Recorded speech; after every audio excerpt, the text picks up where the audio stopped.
Me gusta más los sueños del futuro que las historias del pasado. Thomas Jefferson.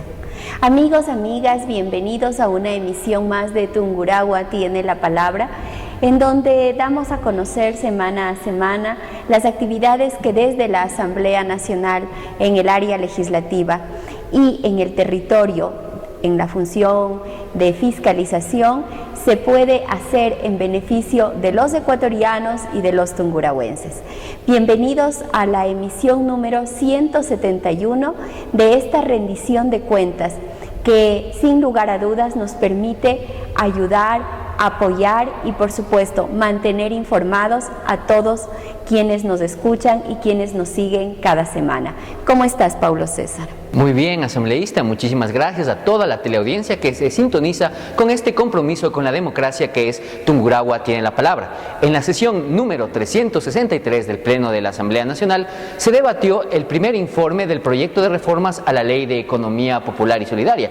Nuestra asambleísta, como parte de un proceso de trabajo con diversos actores sociales de la provincia, presentó sus observaciones y propuestas en el Pleno de la Asamblea. Les invitamos a escuchar.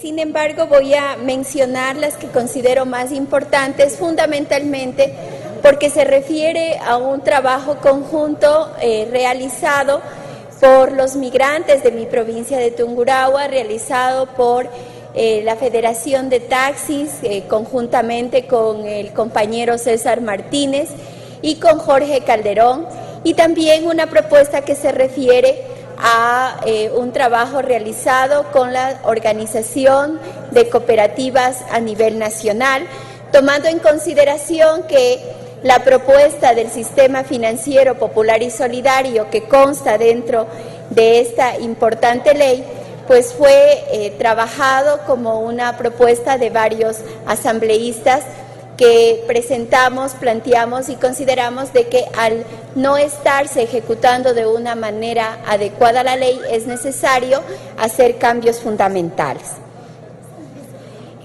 Existe dentro de la propuesta presentada y de hecho corroborando las palabras que hiciera Jimena Peña, es importante solicitar que se tome en cuenta la situación de los migrantes dentro de este proyecto de ley.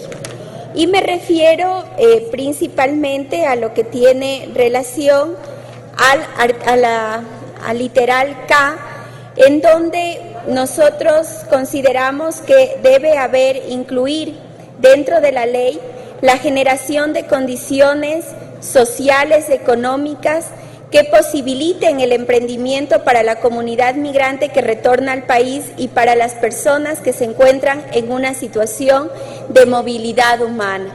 Es importante puntualizar la necesidad del apoyo a los migrantes, tomando en consideración de que su retorno se lo hace bajo una perspectiva de mejoramiento de sus condiciones de vida y muchas veces se encuentran con que no tienen posibilidades de salir adelante, de que no tienen posibilidades de que ese trabajo arduo que lo realizaron fuera del país, pues tenga aquí la posibilidad de ver frutos dentro de actividades de cooperativismo, dentro de asociatividad, dentro de capacitación, dentro de acceso al crédito.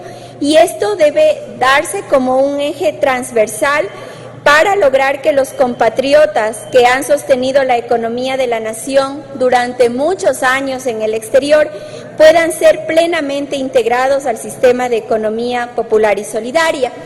Y esta propuesta tiene íntima relación con lo que menciona el artículo 40, en donde se reconoce a las personas el derecho de migrar, en donde se habla que ningún ser humano debe desconocerse su calidad migratoria, y de igual manera el artículo 338, en donde determina que el Estado debe promover y proteger el ahorro interno como fuente de inversión productiva en el país y asimismo generar incentivos al retorno del ahorro y de los bienes de las personas migrantes, y para que el ahorro de las personas y las diferentes unidades económicas se oriente hacia la inversión productiva. Por otro lado, también es importante en que se haga en el Código Orgánico Monetario y Financiero, que ahora existe posibilidad de hacerlo, que se haga una reforma en el cual también sea coordinante con esto y se mande a que las cooperativas de ahorro y crédito dentro del segmento 1 podrán otorgar cupos de créditos a emigrantes nacionales, migrantes retornados al Ecuador y grupos de atención prioritario, para lo cual la Corporación Nacional de Finanzas Populares y Solidarias instrumentará los mecanismos que permitan otorgar el aval o garantía que posibilite el acceso a las operaciones de crédito a los mencionados sectores poblacionales. Las personas migrantes que retornen al país podrán presentar su historial crediticio obtenido en el país de origen como un aval que certifique el cumplimiento de sus obligaciones de pago y su carácter crediticio. De esta manera estaríamos apoyando tanto en la Ley de Economía Popular y Solidaria como también en el Código Orgánico Monetario y Financiero a este importante sector. También es importante mencionar que el artículo 15 nos habla sobre la disolución y liquidación de una cooperativa, pero no se menciona aquí que se refiere a la asamblea como máximo organismo. Es importante hacerlo puesto que en varias cooperativas podrían entenderse como que es el consejo de administración la máxima autoridad de la cooperativa, y eso limitaría a que un pequeño grupo de personas puedan disolver a las cooperativas, y eso incluso podría generar actos de corrupción de determinadas personas que perjudican a los socios de la cooperativa. Por lo tanto, considero de que se debe determinar en el artículo 15 que el máximo organismo de gobierno es la asamblea y que solo la asamblea puede disolver o liquidar una cooperativa. De esa forma, Tungurahua ha tenido la palabra en el Pleno de la Asamblea Nacional. Doctora, como lo mencionó en su intervención, se realizaron varios encuentros con el sector cooperativista de la provincia, con el sector migrante, pero también con un grupo muy especial en cuanto a la gestión política que viene desarrollando, como son la Fuerza Amarilla, el sector de los transportistas. Compártanos cuál es la inquietud que ellos tenían y cómo se canalizó este pedido en el Pleno de la Asamblea. Bueno, Pablo César, de hecho nuestro trabajo siempre está guiado por el criterio que tienen los diferentes actores. Luego de varias reuniones con César Martínez, con Jorge Calderón, nosotros recogimos y apoyamos la incorporación del transporte dentro del contexto de lo que son los actores de la economía popular y solidaria. Recordemos que en América Latina y aquí en el país, la mayor fuerza que contribuye a la producción son precisamente aquellos actores que están inmersos en la economía popular y solidaria, que realizan actividades que muchas veces no son formales: amas de casa, transportistas, vendedores ambulantes. Y dentro de ese contexto es así como nosotros vamos construyendo la ley. En el caso de la Fuerza Amarilla, se hizo varias reuniones, se logró que en la comisión sean recibidos, y el mismo día del primer debate, el asambleísta Virgilio Hernández, quien preside la Mesa de Gobiernos Autónomos Descentralizados, pues ya incorporó el pedido que hiciera este gremio. Por otro lado, también es importante acotar y recordar sobre todo que nosotros trabajamos en la primera fase dentro del sistema financiero popular y solidario, y por eso tenemos y mantenemos una constante relación con el sistema cooperativista. Así es, impulsando por supuesto lo que es el desarrollo del sector de economía popular y solidaria en la provincia. Pero no es la única ley sobre la que hemos estado trabajando y hemos estado vigilantes e integrando diversos sectores, también para que sean partícipes de la construcción de leyes para el país que soñamos. Con respecto a la reciente aprobación de la Ley de Identidad y Datos Civiles, recibimos la visita de Francisco Albornoz, representante de la comunidad LGBTI, en una entrevista que les invitamos a escuchar a continuación.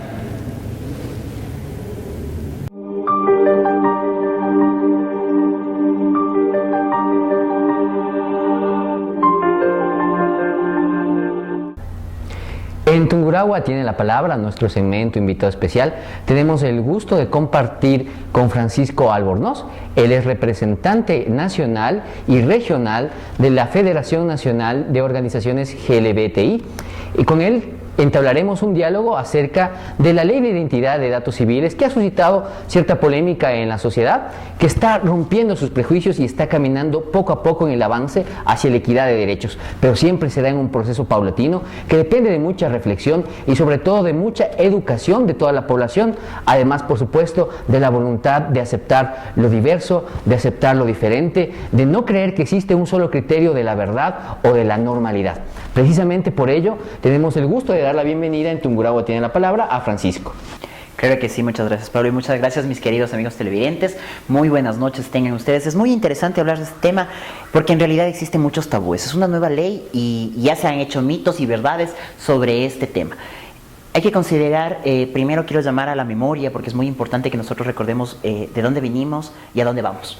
Es muy importante reconocer los logros que se han alcanzado y los logros que nos faltan por alcanzar. Entonces creo que va a ser un tema muy interesante, sobre todo porque hay que comenzar a quitar esos mitos y verdades que existen sobre esta ley, sobre los tabúes, sobre lo que la gente a veces malinterpreta o la gente desconoce sobre esta nueva ley. Así es, pero antes de ello, recordemos que esta nueva ley es posible dentro de un marco normativo de pleno ejercicio de derechos como es la Constitución del 2008, nuestra Constitución de Montecristi. A propósito, Francisco, cuéntanos cuál es tu criterio sobre esta nueva visión que tiene un centro en el ser humano y sobre todo cuál ha sido la evolución en la conquista de los derechos por parte de la comunidad LGBTI. En realidad mucha gente ni siquiera sabe, querido Pablo, qué es la comunidad LGBTI. Nosotros somos la comunidad de los olvidados, la comunidad de los silenciados, la comunidad de los tabuizados en realidad, de la gente que durante mucho tiempo tuvo que callar, la gente que durante mucho tiempo tuvo que ocultarse. Yo pertenezco y soy representante de la comunidad de gays, lesbianas, transexuales e intersexuales del Ecuador. Esta comunidad que lastimosamente durante mucho tiempo fue borrada de la historia y lastimosamente nunca nos dieron nuestro lugar. La comunidad LGTBI es una comunidad que por muchos años ha estado presente en la República del Ecuador, no solo en una forma pasiva, sino también en una forma activa, haciendo historia, haciendo economía, haciendo sociedad, haciendo política. Todos los infortunios que nosotros hemos tenido que vivir, lastimosamente nadie ha podido comprender. Es a raíz de la Constitución del 2008 que nuestros derechos son considerados. Mucha gente dirá, sí, Francisco, antes tenían derechos. Sí, teníamos derechos considerados como ciudadanos de segunda orden o de tercera orden. Y no olvidemos que hasta hace no mucho era una conducta criminalizada, es decir, se sancionaba como delito el hecho de ser quien eres. Bueno, hay que reconocer también que nosotros a partir de 2008, nosotros como ciudadanos comenzamos a tener nuevos derechos. Mucha gente dirá, sí, Francisco, tal vez antiguamente teníamos derechos, pero éramos considerados ciudadanos de segunda. No nos olvidemos que en 1997 recién se quita la penalización por ser homosexual, que en realidad es algo que todo el mundo pensaba y decía, en 1997 todavía los homosexuales éramos perseguidos. Sí, éramos perseguidos. Todavía existían los escuadrones volantes, famosos escuadrones volantes, que en el Parque del Elegido, que en diferentes sitios de diversión nocturna, todavía proporcionaban palizas a nuestros compañeros. Entonces es muy interesante que a partir de la Constitución del 2008 nosotros hemos comenzado a avanzar. Hemos comenzado a avanzar en materia de derechos. ¿Y cuáles consideras tú, Francisco, son principales avances que hemos recorrido en ese camino hacia la equidad? Hacia una equidad de género, lo primero, por ejemplo, hablemos en tema de salud. Antes del 2008, y bueno, y un poquito después del 2008, existían las famosas clínicas de deshomosexualización. Exactamente, que hasta la palabra es súper extraña para mí. En donde... Deshomosexualización, ¿no es cierto? Exactamente, sí. Lo concebían como una enfermedad, como un tratamiento que era susceptible de cura. O sea, en realidad, el Fondo Mundial de la Salud quita como una patología la homosexualidad, pero aquí en el Ecuador, hasta el 2008, pasado el 2008, todavía existían famosos psicólogos que proporcionaban una famosa cura. ¿Cuál era la cura? Eran violaciones tanto para hombres y mujeres, internación de 1 año, en donde habían palizas y todo eso. Eso es un avance que nosotros hemos llegado con la Constitución, con la Revolución Ciudadana. ¿Por qué? Porque ahora, si a ti te tocan por ser diferente, tienen que cumplir y tienen que pagar una pena. Entonces, eso hemos avanzado. Hemos avanzado en temas de justicia. Antiguamente la comunidad LGTBI, los crímenes contra homofobia que en realidad existían aquí en el Ecuador, eran olvidados y muchas veces eran satirizados por la prensa. No nos hablemos de la prensa amarillista, por ejemplo, hablemos de varios periódicos que decían, ¿no? Badea muere o se encuentra Badea decapitado en el río Guayas. Y es una conducta que actualmente está prohibida. Tanto el acto en sí mismo, que está considerado como un delito de discriminación o de odio cuando produce lesiones, como por un ejercicio periodístico más responsable en el que ya no sería posible emitir este tipo de declaraciones. Hemos avanzado mucho. Hemos avanzado en que ahora el Ministerio de Justicia, exactamente la ministra de Justicia, la doctora Lady Zúñiga, se ha tomado el tiempo. El año pasado tuvimos una reunión en Guayaquil, se ha tomado tiempo para estar caso por caso viendo la resolución. No solo los casos que estamos suscitando ahora, sino los casos que vinieron en el pasado. En tema de la educación estamos muy avanzados. En tema de educación sí, también falta un poco más, pero vamos desarrollando. Hay muchos temas, por ejemplo, como medicina y salud. Los compañeros Código 8 están comenzando a tener una vida más digna. La comunidad LGTBI está comenzando a hacerse visible y hemos tenido respeto por las autoridades. Francisco, y en materia de educación es importante no solamente que exista un proceso formativo en las instituciones destinado precisamente a superar ciertos atavismos del pasado, sino que la sociedad, de pronto generaciones educadas en un concepto tradicionalista, vayan comprendiendo también ciertos conceptos. Con motivo de la Ley de Identidad, Datos Civiles, se ha producido lo que a mi entender es una confusión entre lo que constituyen las categorías de sexo, género y de pronto de orientación sexual. Tal vez tú podrías decirnos en qué consiste cada uno de estos conceptos para conocimiento y reflexión de la ciudadanía. Bueno, es muy importante también lo que la Revolución Ciudadana ha hecho por nosotros referente a materia de derechos de registro civil. ¿Por qué? Porque es muy complicado comenzar a comprender nuestro mundo sin ponerse en nuestros zapatos. Mucha gente en realidad tabuiza mucho la palabra homosexual, tabuiza mucho la palabra LGTBI, tabuiza la palabra gay. Mucha gente relaciona al gay con el transexual, mucha gente relaciona al travesti con el gay. O sea, mucha gente llegas y cuando tú le dices, mira, yo soy gay, y te dice, ¿cómo estás? ¿Qué vestido te pones? O sea, como que nos transforman con mujeres exactamente. Y no es así. La verdad es que lastimosamente por el desconocimiento que la gente tiene, no hemos podido llegar a un entendimiento universal. Yo siempre he dicho que en el Ecuador no existe homofobia, tal vez existe desconocimiento. No nos hemos dado la oportunidad de conocer lo que es diferente. Entonces, desde ese punto vamos a arrancar primero para saber qué es un gay. Un gay es una persona que le gusta. El gay en realidad es una palabra que viene de estadounidense, que fue más o menos creada en los años 70, que habla sobre exactamente somos igual tú y yo, ¿no? Entonces, que nos gustan las cosas iguales o nos gusta el mismo sexo, es exactamente la traducción de la historia de la palabra gay. Mucha gente diferencia la palabra gay como divertido y todo eso, y no es así. Entonces, ¿qué es el gay? Es una persona que le gusta a otro hombre, sin dejar de ser hombre, que es un compañero transexual, es una persona que nació hombre y en un momento determinado cambió a ser mujer o viceversa, ¿no? Nació masculino y desea transformarse en el sexo femenino. ¿Qué es un intersexual? Mucha gente pregunta ¿qué es un intersexual? Y mucha gente desconoce ese término. El intersexual es lo que antiguamente nosotros le decíamos al hermafrodita, ¿no? Que en realidad la palabra hermafrodita suena hasta un poco feo y patológica, ¿no? Entonces, desde ahí, mitológica. Y mitológica más que todo. Entonces nosotros desde ahí, el Fondo Mundial de la Salud cambia el término hermafrodita por el término intersexual, que es algo muy interesante. Y que además nos demuestra que tanto las concepciones biológicamente determinadas como las del sexo, como las que están socialmente determinadas como las del género, no son unívocas, no son dicotómicas, es decir, son un espectro de lo que constituye la sexualidad y la diversidad humana. Lógicamente, por ejemplo, mucha gente sobre la ley que estamos hablando es un gran paso para nosotros. Me dirán, Francisco, ¿por qué no hablas del matrimonio civil igualitario? Francisco, ¿por qué no hablas de la adopción? Considero que, vuelvo y repito, que si nosotros no hacemos memoria, si no tenemos nosotros esa capacidad de poder hacer memoria, que en 1997 todavía nosotros nos perseguían, todavía nosotros éramos arrestados, todavía nosotros recibíamos palizas, hasta el 2004 todavía existían crímenes contra la homofobia que ni siquiera eran aclarecidos, hasta el 2010 existían clínicas en donde proporcionaban una famosa cura para eliminar la homosexualidad de nuestra vida. Y ahora que estamos avanzando, vamos haciendo un poco de conciencia. Roma no se construyó en un día, no solo para la comunidad LGTBI, sino también para la sociedad, ¿no? Hay que ir avanzando poco a poco. El tema de mi género y mi cédula, en realidad, es una plataforma que han venido luchando muchas personas. Mucha gente dice, no, solo lo están utilizando, lo están camuflando para poderse casar. Lo están utilizando y lo están camuflando para poder adoptar. Incluso ha existido voces de una campaña que se denomina Por una cédula sin engaños, en defensa de la llamada visión de una familia tradicional. ¿Consideras tú desde tu visión que en este concepto de la familia tradicional, que elabora una visión de la normalidad muy adecuada, muy construida, que a veces poco se identifica con la realidad, existe también algún engaño? ¿Cuál es tu parecer? Mucha gente habla sobre el famoso matrimonio heteronormativo. Nosotros no hablamos nunca sobre una normalidad, porque normales somos todos.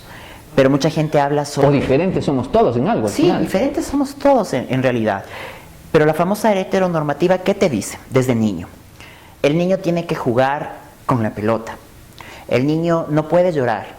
El niño no tiene que jugar con muñecas. El niño no tiene que jugar a la cocinita. Porque es varón, porque es niño, porque es macho. Y el hombre no cocina, no sirve, no cuida, no siente. Entonces mi pregunta es exactamente... ¿El niño no tendrá que alguna vez madurar y comenzar a cocinar cuando vaya a estudiar o cuando se haga padre de familia? ¿El niño no tendrá que ayudar a cambiar los pañales a su esposa, a sus hijos? ¿El niño no está preparado biológicamente para poder llorar? Entonces desde ahí vamos con la heteronormativa, desde ahí vamos con lo famoso tradicional. De ahí vamos con el famoso tradicional de que la mujer no puede jugar fútbol, la mujer no puede saber de mecánica, la mujer tiene que saber cocinar, la mujer tiene que saber eso, inclusive hasta las propias palabras que hasta ahora se siguen utilizando, que es aunque pega, aunque mate, marido es. Entonces, ¿qué estamos hablando de un matrimonio civil tradicional? ¿Qué estamos hablando de un matrimonio tradicional? Hombre y mujer, bueno, listo, hombre y mujer. Pero ¿qué tiene que vivir? ¿Qué tiene que aguantar un matrimonio tradicional, entre comillas? ¿Qué tiene que aguantar?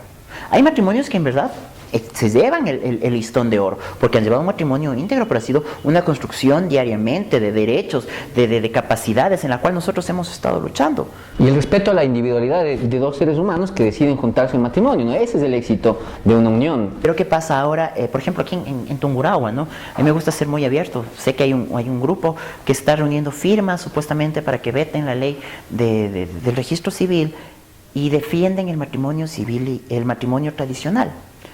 Y me hago la pregunta, ¿qué es un matrimonio tradicional para ellos?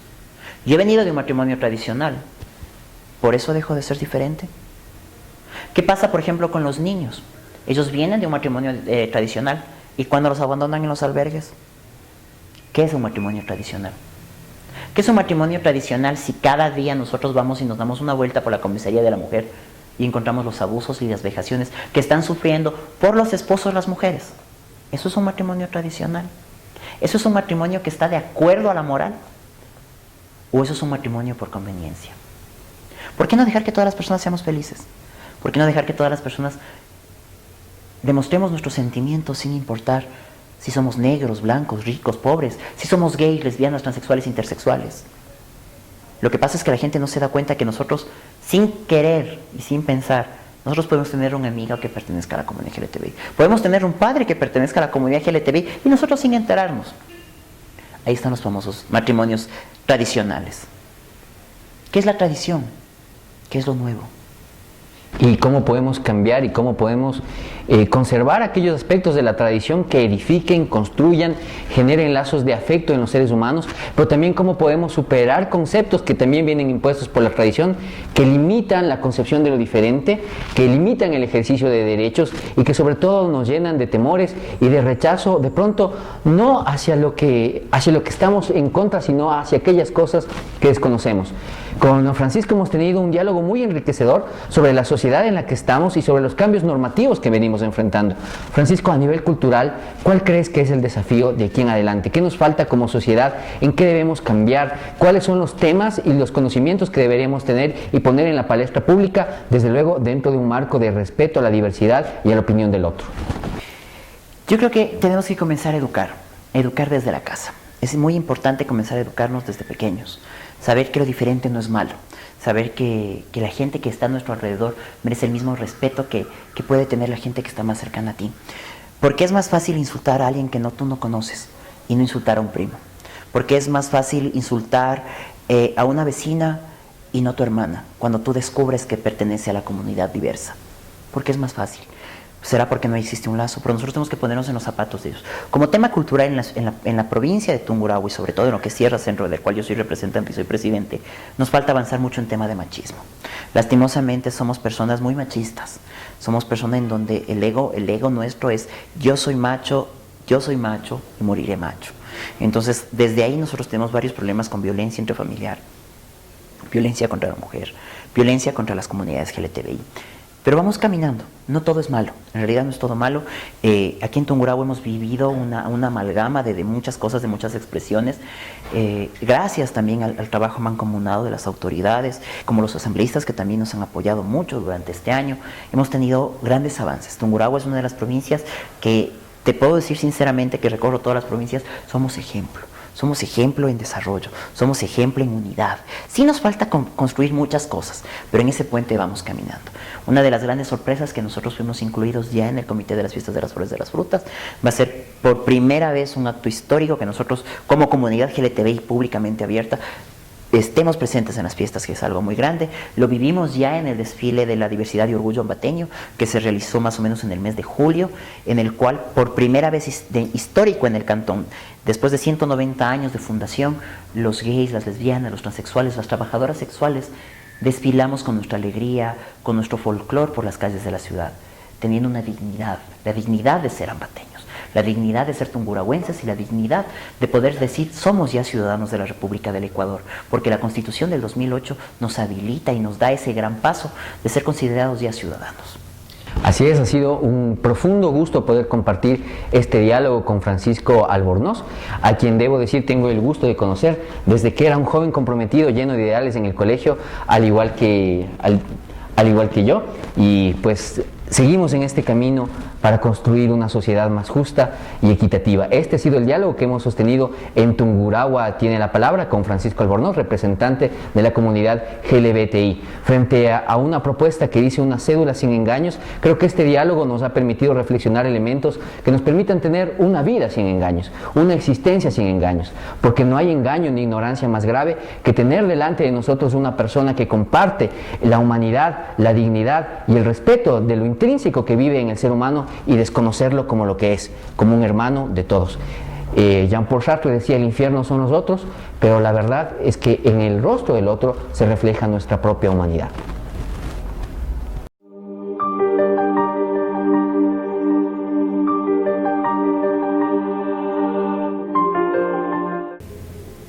Un trabajo legislativo integral no solamente contempla lo que se realiza en el Pleno de la Asamblea Nacional e integrando el criterio de diversos actores, sino precisamente visitando a nuestras comunidades en territorio. Esta semana la asambleísta Betty Carrillo se encontró en el Cantón Patata, en la parroquia de San Rafael, donde realizaron un encuentro con la comunidad en diversos temas. Cuéntenos, doctora, ¿cuáles fueron las temáticas que se trataron en este diálogo ciudadano?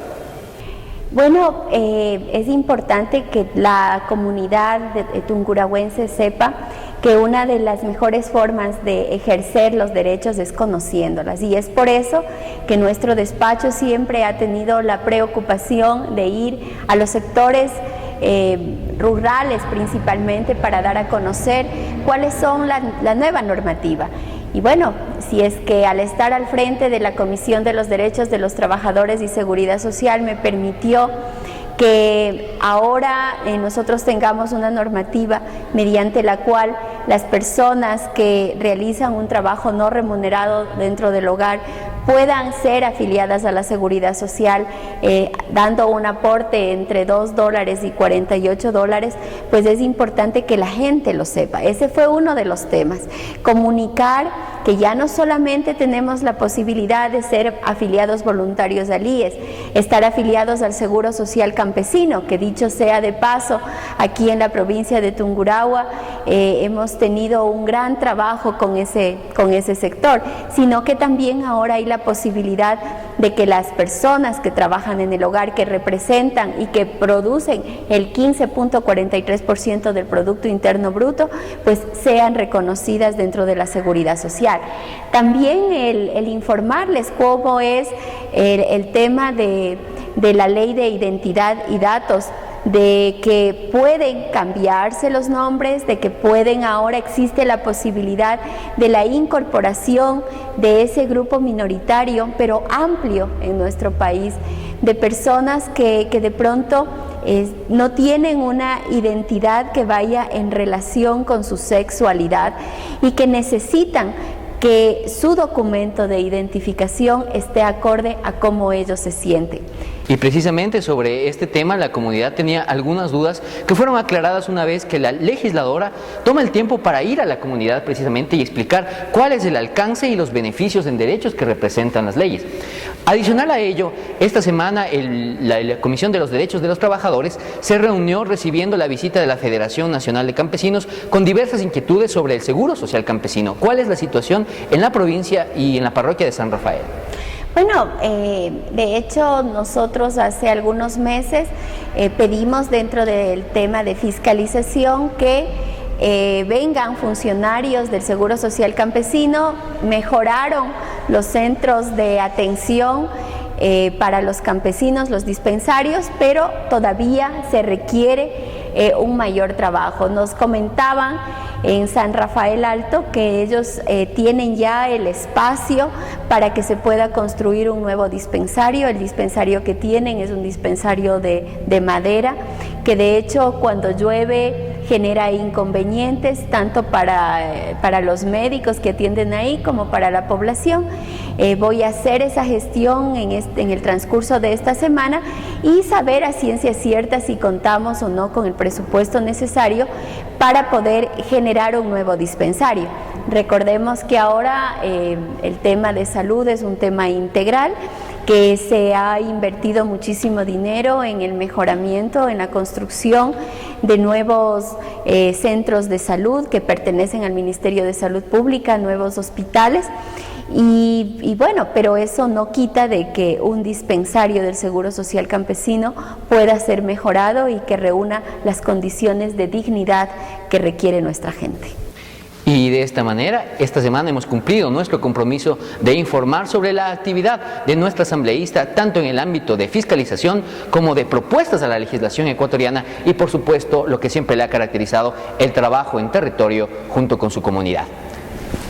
Muchísimas gracias, Pablo César, muchísimas gracias a todos ustedes que semana a semana nos siguen en Tungurahua Tiene la Palabra. Les recuerdo que cualquier inquietud, si ustedes necesitan que vayamos a su barrio, si necesitan que subamos a la comunidad a socializar una de las leyes que nosotros estamos generando en la Asamblea Nacional, pues pueden comunicarse a nuestras oficinas al 282-1761 o acudir directamente, ubicada en la calle Sucre 952 y Pasaje Rodó. O también utilizar la vía de nuestro mail, que es betty.carrillo@asambleanacional.gov.es. Les esperamos la próxima semana en Tungurahua Tiene la Palabra. Que tengan todos un buen vivir.